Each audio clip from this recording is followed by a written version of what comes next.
Բարև ձեզ, Երկիր մեդիայի եթերում դուք դիտում եք հրատապ խնդիրներ և լուծման ուղիներ հաղորդաշարի հերթական թողարկումը։ Բարեկամներ, այսօր մենք անդրադառնալու ենք քաղաքացիական պաշտպանությանն առնչվող խնդիրներին։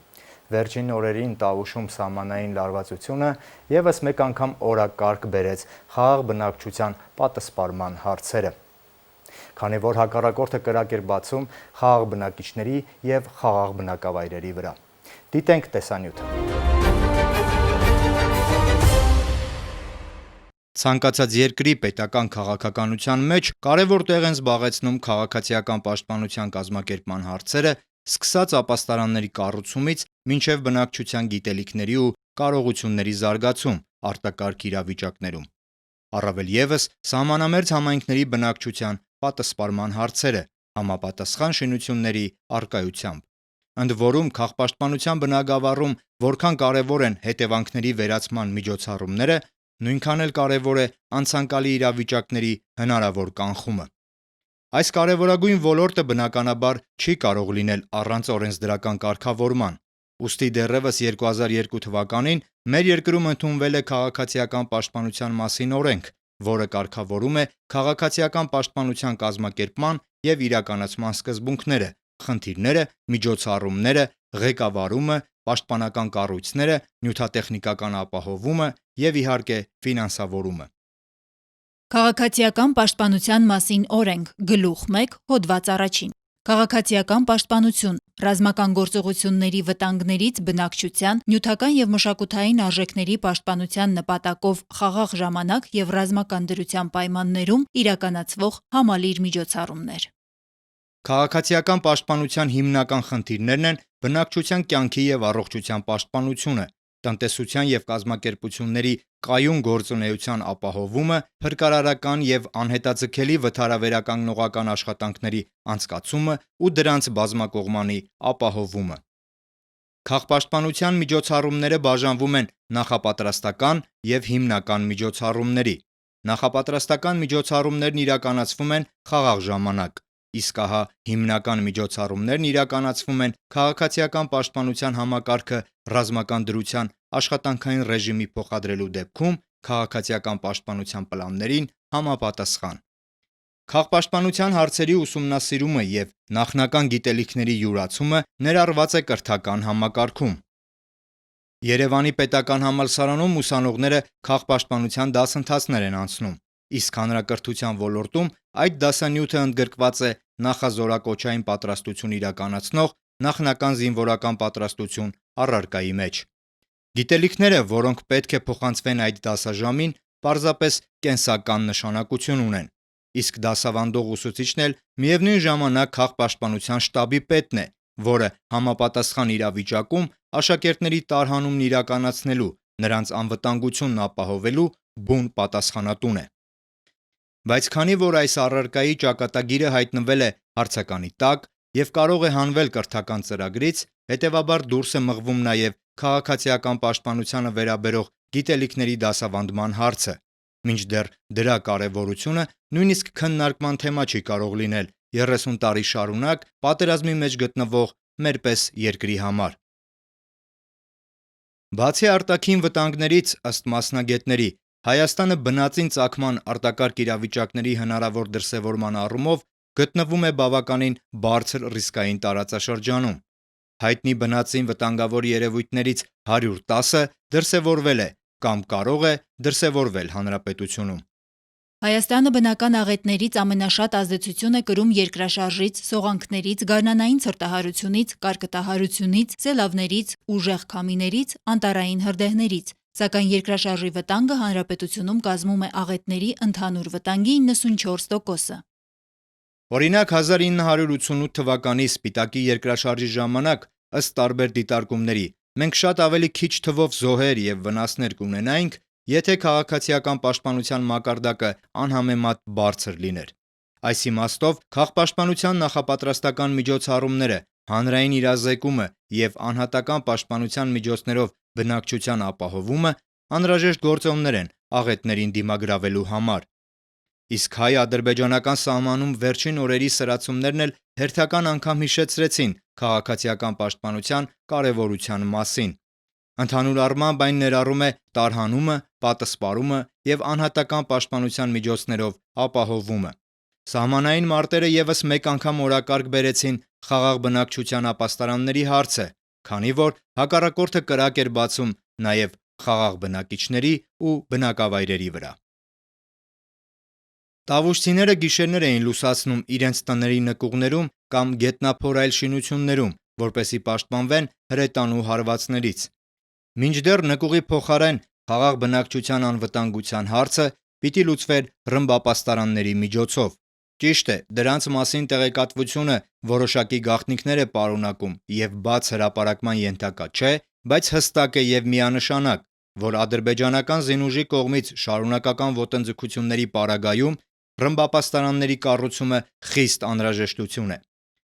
Եվ հաշվի առնելով այն հանգամանքը, որ ռմբապաստարանները սահմանափակ տարածք ունենալով սահմանամերձ համայնքների բոլոր բնակիչներին չեն կարող տեղավորել, ուստի շատ կարևոր է սահմանագոտու բնակչությանը քաղաքացիական պաշտպանության վերաբերյալ տարրական գիտելիքների իրազեկումը։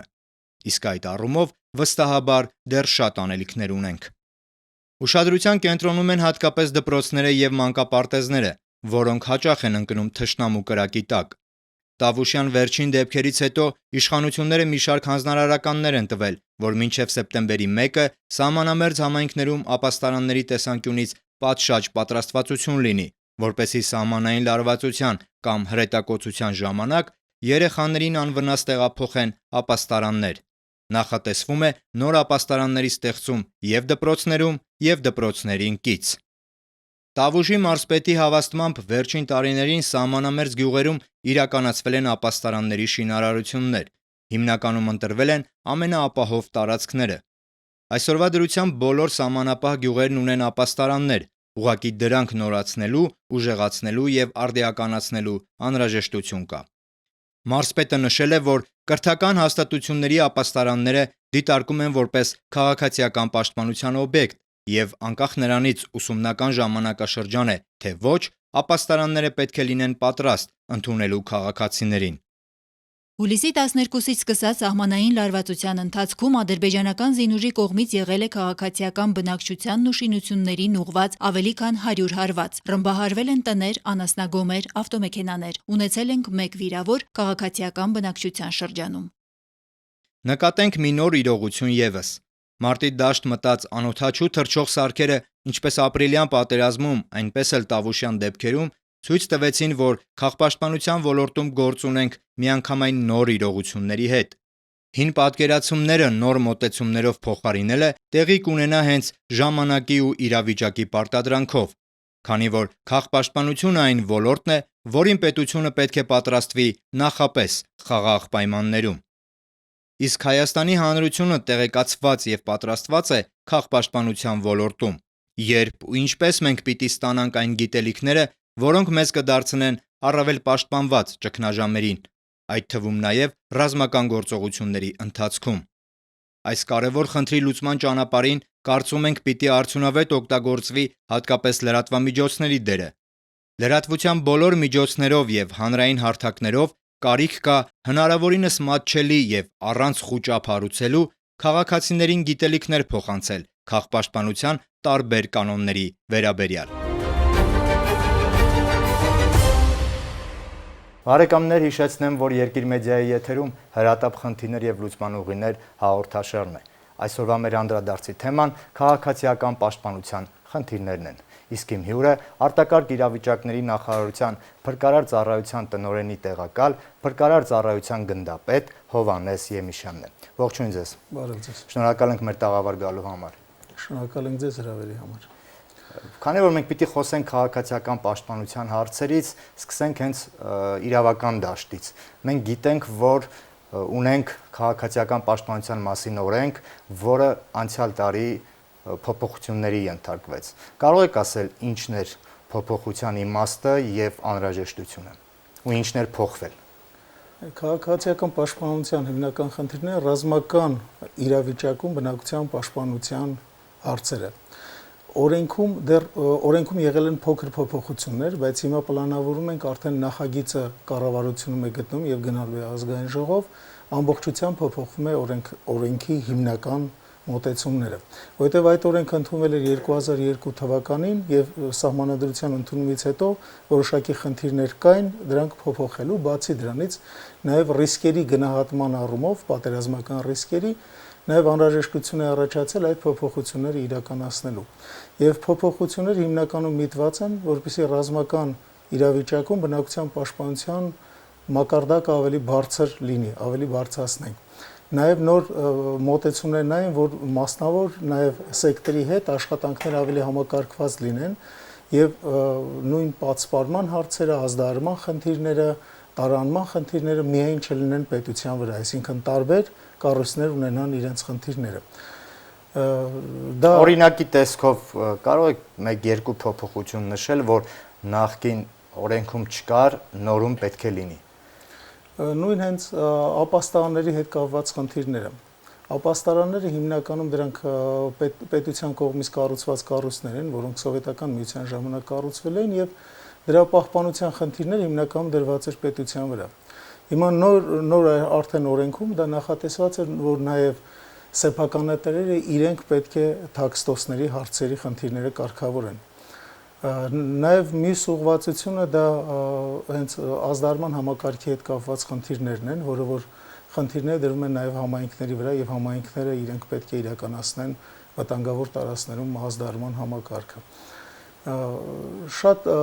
խնդիրներ կան նաև հենց պետական կառավարման մարմինների արժեվ դրվող խնդիրները, դա եւ պետական կառավարման եւ տարածքային եւ համայնքային մարմինների միջև խնդիրները ավելի հստակեցված են եւ հնարավորություն է տալիս արդեն նոր օրենքի ընդունումից հետո որոշակի իրավական դաշտով, քանի որ օրենքից պետք է բխեն կառավարության որոշումները, ավելի կանոնակարգված կլինեն խնդիրների իրականացումը, քանի որ այդ օրենքը հնարավորություն կտա կառավարության որոշումներով կանոնակարգել ամբողջ դաշտը։ Շարքային քաղաքացին ինչպես է դա զգալու իր վրա։ Քաղաքապաշտպանության իրազեկման մակարդակը նրա ինչպես է բարձրանալու եւ առհասարակ պատրաստվածության մակարդակը։ Այս մասով նախատեսված փոփոխություններ կան, որ պետք է լինեն։ Պատրաստվածության առումով դպրոցներում դասագրքերում նախնական զինվորական պատրաստվածության բանում դասաժամերի մեջ նաև կան քաղաքապաշտպանության եւ բնակության պաշտպանության խնդիրները, բացի դրանից ղեկավար կազմի ուսուցումն է իրականացում ճգնաժամային կառավարման պետական ակադեմիայի կողմից եւ մեր ինտերնետային կայքի միջոցով է նաև տեղեկատվություն, տարբեր տեսակի գրքույկներ կան, որ տեղեկատվությունը հասցնում ենք մինչեւ բնակչությանը։ Շատ կարևոր է հենց այդ խնդիրների ավելի ընդլայնված լինելը, որովհետև ցանկացած երկիր ինքն է իր համար գնահատում այդ ռիսկերը եւ այդ ռիսկերի գնահատումից իրականացնում միջոցառումներ։ Այս մոտ ռիսկերը որոնք են հիմնականում։ Քանի որ խոսում ենք մենք քաղաքացիական պաշտպանության մասին, հիմնականում հենց ռազմական դրության հետ կապված, այսինքն մենք սահմանամերձ գոտու բնակչության հետ կապված խնդիրներ ունենք իրենց ոչ միայն պատասպարման, նաև պաշտպանվածության աշճանի բարձրացման հետ կապված ունենք խնդիրներ։ Եվ առաջին հենց իրավական դաշտը հնարավորություն տալիս, որ դա կատարելագործեն։ Չնայած այս տարիների ընթացքում որոշակի լուրջ փոփոխություններ են եղել եւ հենց կյանքն է ցույց տալիս, որ ընդունված որոշումները ճիշտ են թե ոչ։ Մենք տարածքներում ստեղծել ենք քաղաքացիական պաշտպանության ստորաբաժանումներ, ունենք այդպիսի ստորաբաժանումներ 12 համայնքում եւ այս ընթացքում ցույց տվեց, որ իրենց վրա դրված խնդիրները կատարում են եւ բնակչությունը իրենց ավելի ապահով է զգում հենց այդ տարածքներում։ Բացի դրանից նաեւ արձագանքման առումով այդ ստորաբաժանումները ցույց տվեցին, որ տեղում արձագանքումը հրետակոծման ժամանակ, երբ որ մեր մեքենաները կարող են հրետակոծման ենթարկվել, տեղում արձագանքումը ավելի արդյունավետ է։ Եվ այդ փոփոխությունները, որոնք որ ընթացքում այլ ենք, ռիսկերը գնահատելով են կարել։ Հիմա որ նոր փոփոխություններ ենք նախատեսում, նորից պետք է վերլուծենք իրավիճակը եւ այդ փոփոխությունները իրականացնենք նաեւ կառավարության տարբեր որոշումների մակարդակում։ Իհարկե, օրենքի անցնելուց հետո։ Առարկայի մասին նշեցիք, բայց հանրակրթության նոր չափորոշիչների այս նախագծի քննարկումների ընթացքում կարծեք թե անհանգստություն կա, որ այդ առարկան պետք է դուրս գա կրթական ծրագրից,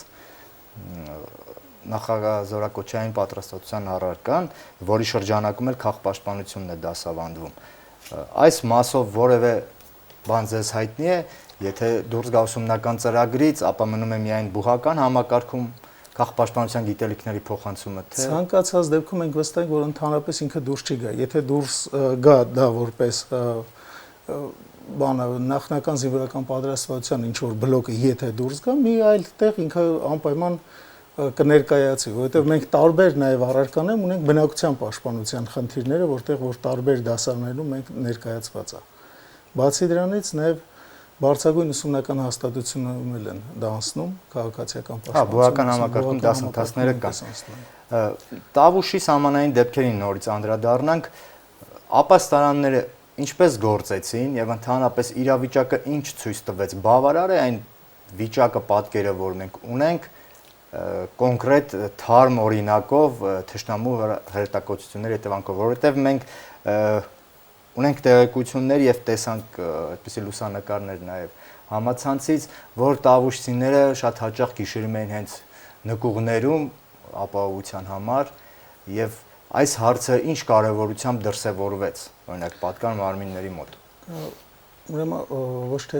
ըստ ապաստանները հիմնականում նախկինում կառուցվել են խոշոր քաղաքներում կարևորագույն օբյեկտների տարածքներում, այդ համայնքների տարածքներում ապաստաններ չեն եղել։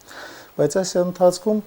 կառուցվել են ապահով սենյակներ, նաև թաքստոսներ են վերանորոգվել եւ կառուցվել։ Սահմանամերձ համարյա բոլոր համայնքներում ունենք դա 15 հոգուց մինչև 150-300 հոգի նայած բնակավայրի քանակից, այսինքն դրանք տեղակայված են հիմնական դպրոցների տարածքում, մանկապարտեզներում, մեր ստորաբաժանումների տարածքում, տարբեր տեղեր, որ հնարավոր լինի շատ արագ բնակչությանը կարողանանք պատսպարել։ Բայց ամբողջ ծավալով կարող է պատասպարել։ Այս ընթացքում ցույց տվեց, որ համարյա ամբողջ ծավալով մենք կարողացանք իրականացնել պատսպարման աշխատանքները։ Բայց իհարկե դրանք նաև լավացնելու խնդիր կան, եթե այսինքն նույն այդ պարզագույն իրենք թաքստոսներ են, բայց անհրաժեշտություն կլինի հետագայում նաև դրանց օդափոխման համակարգի, այսինքն փակ համակարգերի անցնելուն, թեկուզ ինքը պաշտպանվածության շատ բարձր մակարդակ չունենա, որովհետև նախկինում ապաստանները կառուցվել են այդ միջուկային զենքի օգտագործման լուրջ, քանի որ գերտերություն է եղել, հիմնական մոտեցումները դա են եղել, բայց այժմ դրանք պետք են կառուցվեն հիմնականում թաքստոսների տեսքով, բայց իրենց որակական հատկանիշներով, այսինքն ունենան այնպիսի հատկանիշներ իրենց կառուցման առումով, նախագծային առումով, որ կարողանան բնակչությանը պատսպարել երկարատև ժամանակի համար, այսինքն եւ սննդի պաշար ունենա, եւ օդափոխման համակարգ ունենա, եւ համապատասխան կոմունալ կենցաղային պայմաններ, այսինքն եւ դուշ եւ տուալետ, այսինքն ինքը ամբողջությամբ կարողանա մի քանի օր մարդկանց ապահովել։ Դա մենք հենց մեր ունեցածը դեռ այդ որակը չի ապահովում։ Պարզագույնն է մերը, այսօրվա դրությամբ ինչը որ կան, դրանք ապահով սենյակներն են եւ պարզագույն թաքստոսներ են, որոնք ավելի շատ ավելի պարզ են։ Իսկ ռմբապաստարանների մասով ինչ կարող եք ասել, այնինչ ենթակա է հրապարակման, մենք բացի խորհրդային ժառանգությունից ունենք այլ բան, նոր բան այդ մասով։ Այդ հասկացողությունը ընդհանրապես ապաստարաններ են կոչվում, ապաստաններ մնացել են խորհրդային ժամանակվանից մեր ժառանգություն են մնացել, դա ինչպես ասացի, հիմնականում դրանք կառուցված էին խոշոր, հիմնականում դա տարբեր կատեգորիաների նշանակության քաղաքներ էին, որտեղ կառուցում էին հատուկ օբյեկտներում կառուցում էին ապաստաններ։ Հիմնականում այդ ապաստանների նպատակն էր, որ հերթափոխները կարողանան անընդհատություն ապահովեն եւ աշխատեն։ Դրանք մնացել են, դրանց մի մասը օգտագործվում են տարբեր նպատակներով, ասենք, օրինակ համար կառավարման կետեր, մի մասը ուղղակի մնացել են եւ որոշում ընդունելու կարիք կա։ Այժմ կառավարության որոշումով ստեղծվել է միջգերատեսչական աշխատանքային խումբ, որը պետք է այդ հարցերը վերցանի վերջնական որոշում ընդունելու համար, քանի որ բնակչությանը պատսպարելու համար հեռավորությունը այդ բնակավայրից բնակչից մինչև ապաստարան 500 մետրից ոչ ավել պետք է լինի։ Իսկ հիմնական այդ կառույցները գտնվում են շատ ավելի հեռու տեղեր։ Այստեղ նպատակահարմարությունը պետք է նայվի, որ այդ ապաստանների նաև շահագործումը։ Շատ երկրներ օրինակի համար այդ ապաստանները օգտագործում են տարբեր նպատակներով իրենք։ Այսինքն եւ կարող են լինել պահեստներ, եւ օրինակի համար սպորտզալեր, տարբեր նպատակներով օգտագործում են, այսինքն խաղ պայմաններում կարող են օգտագործում են, հա, եւ շատ արագ իրենք ուղղակի փոխվում են ռազմական դրության ժամանակ օգտագործումը։ Ավելի ճկուն, բացի դրանից դա պետության լրացուցիչ ֆինանսական ներդրումների խնդիր չի լինում, հենց այստեղ որ մասնավոր եւ պետականի համագործակցությունը պետք է երևա, շատ լավ, եւ հենց այդ օրենքում որ ասում ենք, նաեւ այդ կետերն են ներառած, որ ապագայում մենք խնդիրներ չունենանք մասնավորի հետ այդ հարաբերությունները կառուցելու համար։ Իսկ բացի սահմանամերձ համայնքներից, ընդհանրապես բնակչության քաղաքապաշտպանության մակարդակը պատրաստվածությունը, թե ֆիզիկապես, թե հոգեբանական եւ թե գիտելիքների առումով զարգացնելու նպատակով ինչ որ ապագա ծրագրեր ունենք այսօր, թե ձևավորման փուլում են դրանք, թե ինչ իդեա ունենք, որի հետևից պիտի գնանք, ունենալու համար այն հասարակությունը, որը իսկապես քաղաքապաշտպանության բավարար մակարդակի է տիրապետում։ Եթե մենք ընդհանրապես մարդը 88 թվականին մենք ունեցանք երկրաշարժ, չէ՞։ 10-15 տարի հետո մարդկանց մեծ մասը մոռացել էին դրա հետևանքները, այսինքն նույն Երևան քաղաքում, նույն Գյումրիում մարդիկ հիմնական իրենց կրող պատերը քանդում են, մի քիչ ավելացնում են։ Այսինքն սեյսմիկ ռիսկը չէին գնահատում այնպես ինչպես կար։ Շատ կարճ է մարդու հիշողությունը եւ բնականը մոտակա գոնե ինչ որ պլանավորում տիլի երկարաժամկետ, միջնաժամկետ, կարճաժամկետ։ Մենք մտածում ենք, որ այդ հարցերը միշտ թեժ պահելը ունի եւ դրական կողմը եւ բացասական կողմը։ Այսինքն ստեղ պետք է նայենք այդ նպատակահարմարություն ելնելով այն տարածքներում հիմնականում շատ ակտիվ աշխատենք, որը իրականում գտնվում է այդ ռիսկերի տակ։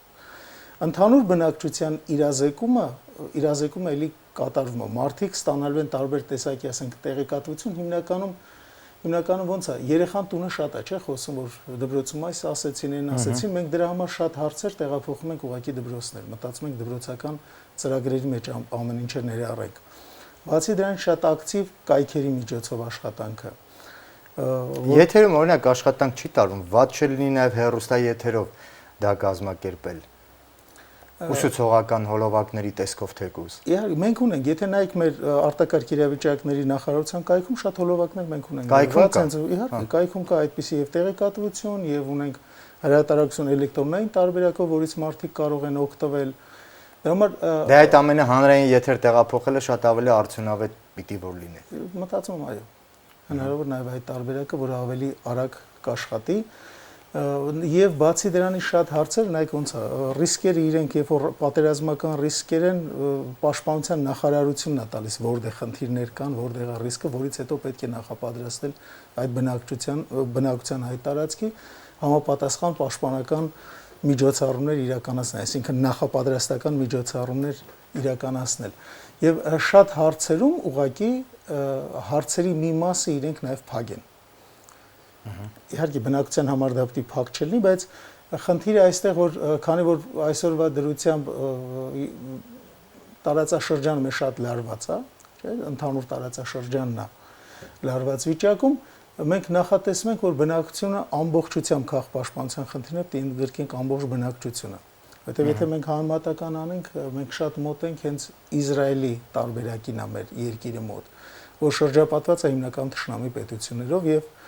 ռազմական գործողությունները պարբերաբար կրկնվում են։ Այստեղ մենք չենք խոսում բնակչության պաշտպանության, տարային տեխնացին աղետներից, որը հստակ գիտենք, մենք պլանավորում ամբողջությամբ անում ենք։ Ռազմականը, որ իր հետև նաև մեծ ծախսեր է, ներդրումներ է։ Բացի դրանից շատ մոտեցումներ կան, որ քաղաքացիական պաշտպանության առումով փոփոխվում են։ Եթե նախկինում օրինակ քաղաքացիական պաշտպանության առումով ամբողջությամբ տարահանման խնդիրներ էր դրվում, հիմա մասնակի տարահանումն է, որովհետև երկիրը այնքան փոքր է, որ դու զինվորի թիկունքը իրավունք էլ չունես, որ ամբողջությամբ հանես, էլի։ Այսինքն այստեղ շատ նուրբ է այդ որոշում ընդունելու առումով։ Մենք հիմնական մեր նախարարությունը առաջարկություններն է ներկայացնում, որտեղ ինչպես իրականացնել այդ պաշտպանական միջոցառումները։ Բայց նորից եմ ասում, արդյունավետություն շատ բարձր ցույց տվեց մեր ստորաբաժանումների ստեղծումը Տավուշի մարզի տարածքում, որտեղ իրենք անմիջապես եւ հրդեհներին արձագանքեցին, եւ փլուզված չենքերին արձագանքեցին եւ կարողացան մարդկանց կոնկրետ տուժված մարդկանց տեղահանել։ Նշեցիք Իսրայելի օրինակը, ես կուզեմ ընդհանրացված անդրադառնալ։ Մեր քաղաքացիական պաշտպանությունը ավելի օպերատիվ եւ արդյունավետ դարձնելու համար միջազգային փորձի ինչ դրվագներից ենք օգտվել մինչև օրս, յուրացրել կամ